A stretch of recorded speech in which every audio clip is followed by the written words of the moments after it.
vídeo de hoje vamos fazer uma pequena introdução à física do 11º. Portanto, eu vou fazer só aqui uma pequena abordagem sobre alguns conceitos que vocês começam por introduzir, ou seja, o conceito de rapidez média, distância percorrida, deslocamento, velocidade média, por aí fora.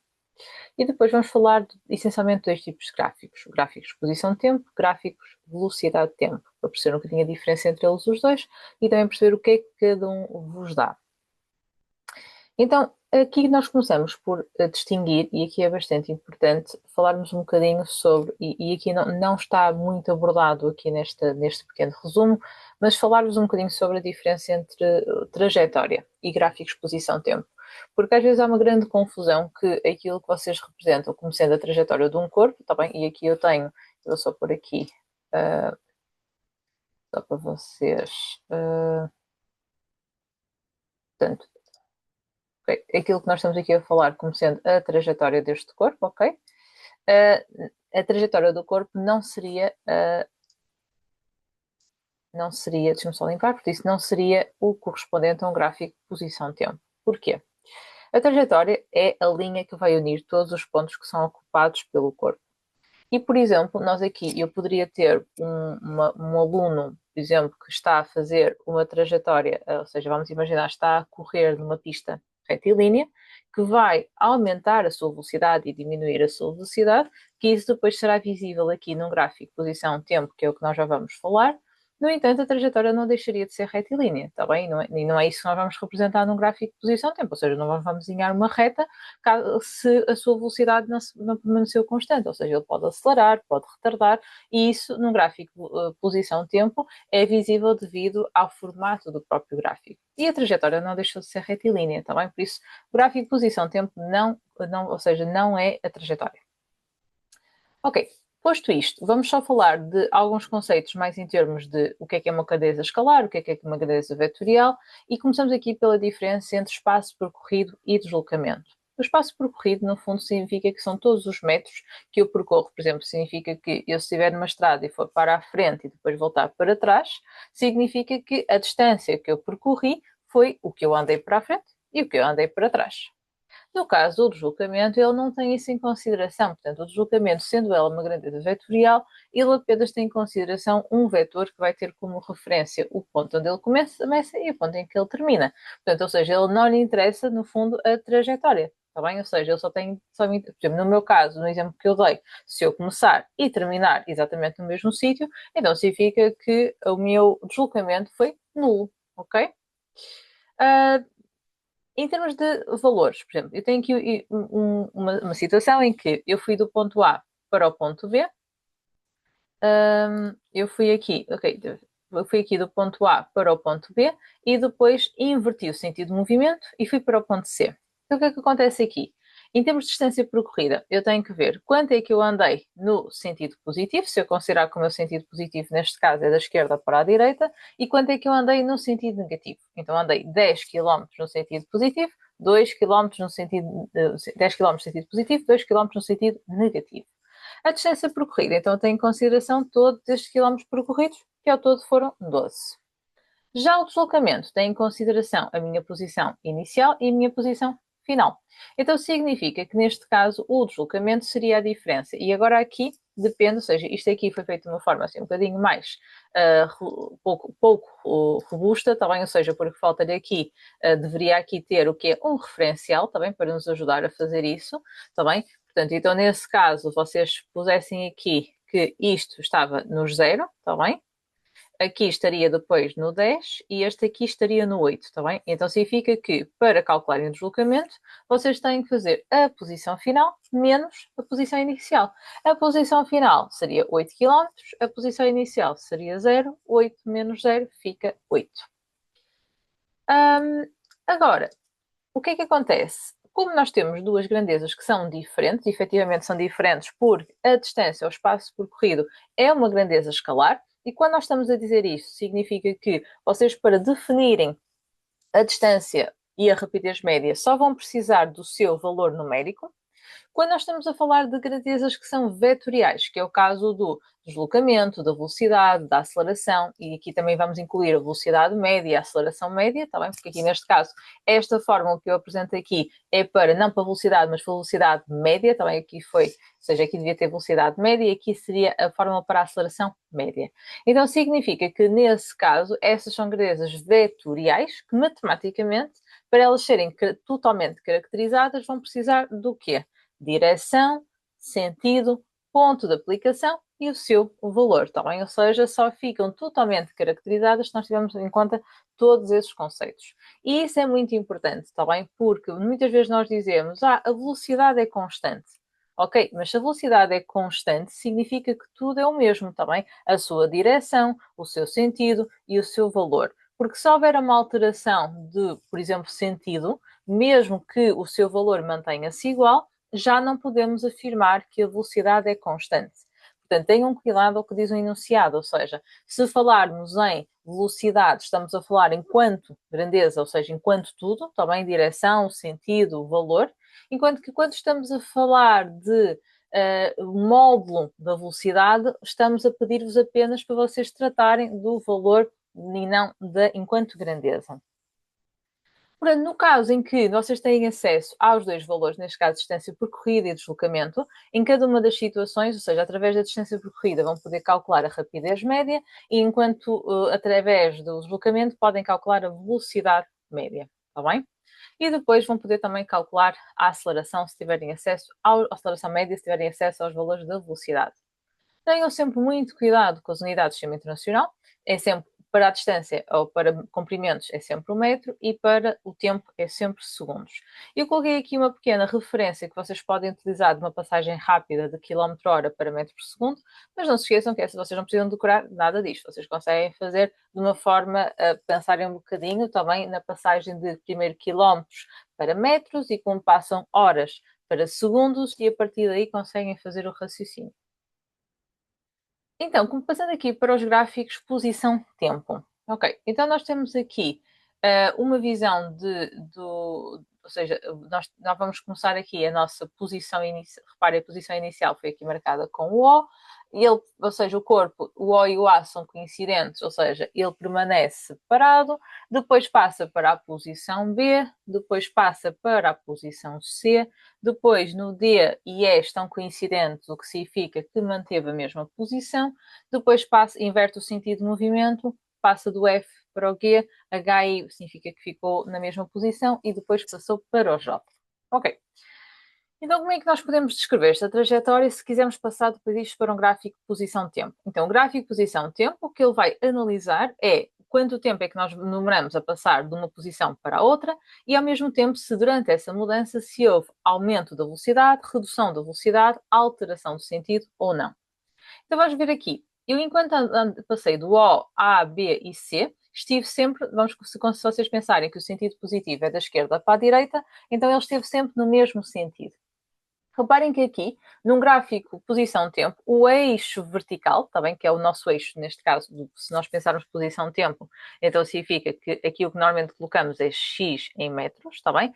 Este eixo, está bem? Significa, não é por acaso que vocês colocam uma seta, vocês estão a colocar uma seta orientada de baixo para cima, porque estão a dizer que o vosso sentido positivo é para cima, está bem? Ou seja, isto não foi tipo porque nos apeteceu. Então significa que neste caso, da posição O até à posição D, vocês estão sempre a ir no sentido positivo. Depois do E até ao fim, até ao J, estão a ir no sentido negativo. E vocês podem perguntar, mas ali é uma divisão do tempo, certo? Mas no gráfico posição-tempo, o sentido positivo é quando vocês estão a dirigir-se no sentido da setinha e quando vêm no sentido contrário, é sentido negativo.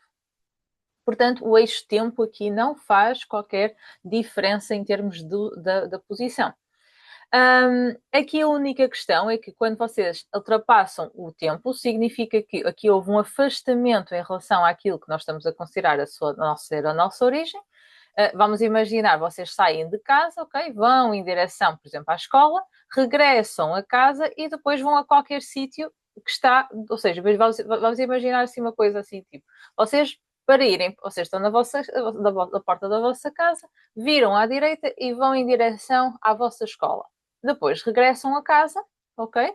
E depois, se vocês forem para o lado esquerdo, vão no sentido contrário ao da escola, está bem? É isto que vocês estão a fazer. E estão-se a afastar do mesmo ponto, estão-se a afastar de casa. Agora, este gráfico não vos dá só as posições, ou seja, vocês com este gráfico, olhando para o eixo vertical, vocês conseguem calcular metros, ou seja, vocês conseguem me dizer quantos metros é que eu andei no sentido positivo, quantos é que eu andei no sentido negativo e também conseguem determinar o deslocamento, tendo em conta que vocês têm acesso à posição no início e à posição no fim. E o deslocamento é sempre posição final menos posição inicial.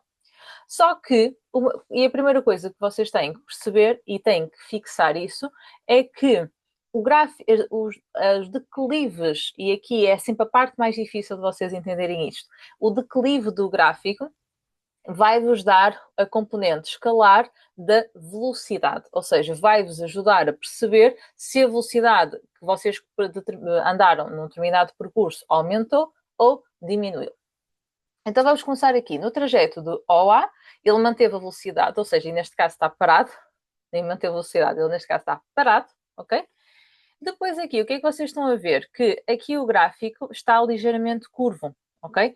E esta é a parte difícil, muitas vezes, nestes gráficos, vocês perceberem. Então vamos pensar o seguinte: ele aqui, ou seja, ele fica assim com esta curvatura, ok? Que é como se nós estivéssemos a desenhar o quê? Uma carinha feliz, ok? Então significa que esta curvatura, se vocês pensarem em termos de retas tangentes, estas retas tangentes, se o declive vos está a dar o valor da velocidade, significa que o valor da velocidade está a aumentar, está bem? Depois ali vai ficar, eu sei que depois aquilo eu sublinhei, mas isto aqui é uma linha reta, o que significa que, estando em linha reta, o valor da velocidade seria sempre o mesmo, desde o B até ao C, portanto, o movimento aqui seria uniforme, e depois ele fica com uma carinha triste, também ele fica virado para baixo. O que é que isso significa? Que se eu traçasse retas tangentes ao gráfico, aqui em cada instante, essas retas tangentes, o seu valor iria começar a diminuir. Então a velocidade também diminui. E por último, aqui depois entre o D e o E, ele fica outra vez em repouso, ou seja, se eu fosse fazer o declive do gráfico, ele era zero. Agora, vamos no sentido negativo. E no sentido negativo também pode haver um aumento de velocidade ou uma diminuição de velocidade, ou ele simplesmente manter a velocidade ou entrar em repouso. Então, o que é que isso significa? Que no sentido negativo, ou seja, vocês vinham do zero, ok? E ele vai começar a aumentar o valor da velocidade.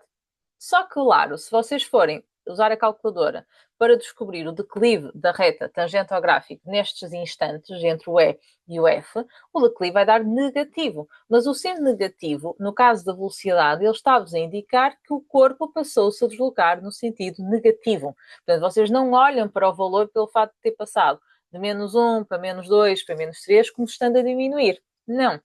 O valor da velocidade está efetivamente a aumentar, mas se considerarmos o sentido negativo. Depois aqui voltaria a ficar uma linha reta, portanto significa que de F até G o valor da velocidade iria ser mantido, portanto então teríamos aqui um movimento uniforme, e depois aqui volta a ficar curvo. E neste curvo, vamos pensar, ok, ele vem com uma determinada velocidade, e depois a velocidade começa a diminuir. Então vai entrar em movimento retardado. Chegando aqui, voltamos a ter repouso, portanto, ela mantém a mesma posição. E voltando aqui para baixo, isto voltava a ser aqui uma linha reta, então significa que o movimento voltaria a ser uniforme, tendo em conta que o valor medido naquele trajeto, ou seja, o declive daquela reta, seria sempre o mesmo e, portanto, a velocidade seria constante. Ok, agora, no gráfico velocidade-tempo, ok? Ou seja, eu tenho aqui o mesmo gráfico, está bem, mas para vos ilustrar que a interpretação passando para a velocidade seria completamente diferente. Porquê? Porque no caso a velocidade, e volto a referir algo que eu já tinha falado, foi a velocidade. E já agora que eu estava a ler aqui, quando ele. Já tinha falado sobre isso, mas quando ele vai para baixo e chega aqui outra vez ao eixo do tempo, significa que ele regressou ao ponto de partida e depois, quando continuou para trás, está bem? Significa que ultrapassou esse ponto. Mas eu já tinha feito referência a isso. Ok. Então, gráfico velocidade de tempo. O que é que eu quero falar sobre isto primeiro? O valor, a velocidade, enquanto grandeza, está bem, dá-vos sempre o sentido. Ou seja, vocês têm, quando olham para um valor da velocidade, se ele estiver positivo, está-vos a dar o sentido e o módulo da velocidade. Se ele estiver negativo, está-vos a dar o sentido também, sentido negativo e o valor da velocidade. Com isto, significa que, neste caso, quando vocês olham para valores aqui em cima desta parte do gráfico, os valores da velocidade vão ser sempre todos positivos. Então, significa que ele vai se deslocar sempre no sentido positivo. O que é que isso significa? Que significa que, neste caso, desde aquele parte da origem até ao I, ele está sempre no sentido, ele depois no I muda de sentido, portanto, vamos por aqui até o H, ele vai estar sempre no sentido positivo. Está bem? Depois ele há aqui uma mudança de sentido e depois vai passar a estar no sentido negativo. Agora, o que é que nós vamos avaliar aqui? Que ele pode, na mesma, aumentar a velocidade, ok? E diminuir a velocidade no sentido positivo, aumentar a velocidade e diminuir a velocidade no sentido negativo. Então vamos pensar o seguinte: ele aqui, neste caso, começa do O até o A, está com velocidade nula, portanto ele está parado. Depois, de A para B, ou seja, aqui de A para B, de B para C, de C para D, nós estamos sempre a aumentar a velocidade no sentido positivo, então significa que o movimento seria acelerado. Depois de D para E, atenção que aqui não está em repouso, ele está a manter a velocidade, portanto significa que se trataria de um movimento uniforme. Depois de E até H, ele vai diminuir, os valores da velocidade estão sempre a diminuir. Depois de H para I, a velocidade volta a ser zero. Então, desculpa, D para I, D para H, ele está em movimento retardado. De H para I, ele está sempre com o mesmo valor, está sempre no zero, portanto, significa que o valor da velocidade, ao ser efetivamente zero, ele está em repouso. E depois aqui, quando vai para baixo, vamos passar a ter valores negativos de velocidade, mas com um aumento. Então significa que ele está em movimento acelerado, ok? O que significa que se eu tivesse feito, aqui não tinha isso, mas se eu tivesse aqui feito uma linha depois para cima, significa que os valores da velocidade estão a diminuir no sentido negativo, ou seja, aqui seria movimento retardado. Agora, o que eu tenho aqui a apontar é que há semelhança, enquanto que no gráfico posição-tempo, quando vocês traçam declives, vocês estão a avaliar a velocidade, quando aqui no gráfico velocidade-tempo vocês traçam declives, estão a avaliar a aceleração. O que é que isso significa? Que vocês podem estar a aumentar a vossa velocidade, mas intervalo, considerando os diferentes intervalos de tempo, eu verifico que esse aumento vai sendo cada vez menor. Portanto, então significa que ele aqui está a aumentar a velocidade, ok? Mas depois, para intervalos de tempo iguais, esses aumentos vão sendo cada vez menores. Então, ele aumenta a velocidade, mas com valores de aceleração a diminuir, ok? Portanto, e a mesma coisa que ele pode diminuir a aceleração, ou seja, ele pode diminuir a velocidade, mas essas diminuições serem cada vez menores, está bem? Portanto, ou seja, temos que ter cuidado na interpretação. E esses, ou seja, vocês só conseguem interpretar estes gráficos se tiver mesmo muito bem compreendido os conceitos de aceleração, velocidade, o que é que é dizer movimento acelerado, o que é ser movimento retardado. E isso necessita de prática, ou seja, vocês têm que ver muitos gráficos e trabalhar muitos gráficos até que isto comece a fazer sentido. Para terminar a análise aqui do gráfico velocidade-tempo, vocês também conseguem, através deste gráfico, determinar distância percorrida e deslocamento. São duas coisas que são diferentes, no sentido em que nestes gráficos, ok? Se eu calcular a área da parte de cima, ela vai dar um valor positivo. Se eu calcular aqui, por exemplo, se eu fizesse aqui um triângulozinho, ok? Esta área, ok? Que aqui, esta altura estaria negativa, dava um valor negativo. Então significa que como é que eu calculo aqui, neste caso, a distância e como é que eu calculo o deslocamento? Para calcular a distância, vocês calculavam aqui a área da parte de cima, calculavam a área da parte de baixo, mas depois colocavam ambos os valores em módulo, também para dar positivo. Se fosse para trabalhar o deslocamento, então aí nesse caso vocês tinham que fazer a área da parte de cima na mesma, a área da parte de baixo, mas vão manter os sinais. Então o que é que vai acontecer? Quando somarem, uma delas será negativa, então significa que vai haver uma redução do valor em comparação com a distância percorrida. Então, resumindo, Vocês fazem áreas, está bem? E quando nós estamos aqui a falar áreas, temos de ter, pronto, aqui uma questão de que em matemática nós iríamos fazer sempre tudo positivo, está bem? Mas aqui nós vamos utilizar os sinais para conseguirmos identificar e determinar aqui uma diferença entre o positivo e o negativo. Então, nesse caso, ou seja, área da parte de cima, área da parte de baixo, se quiserem que se distância percorrida, módulo da parte de cima, módulo da parte de baixo, se quiserem, e somam as duas, também se eu quisesse a distância percorrida ao longo de todo o movimento. Estamos a falar de negativo. Então, aí nesse caso, vocês vão trabalhar aqui o deslocamento exatamente com os valores que vos sair quando estiverem a fazer os cálculos. Ok, isto foi um breve resumo. Se eu tiver a oportunidade, num próximo vídeo, irei resolver alguns exercícios para vocês verem, alguns exercícios muito interessantes, ok? Ou então, se quiserem, podem enviar para o meu, se tiverem um ou outro exercício que achem que poderia aqui ajudar vários alunos a interpretarem estes exercícios, deixem aqui, mandem-me por e-mail, está bem? Podem mandar-me para, e vou deixar aqui na descrição, ou então podem também deixar algumas das vossas questões nos comentários aqui a este vídeo. Espero que seja útil para uma abordagem inicial. Não se esqueçam, têm mesmo que praticar isto muito bem. Até breve!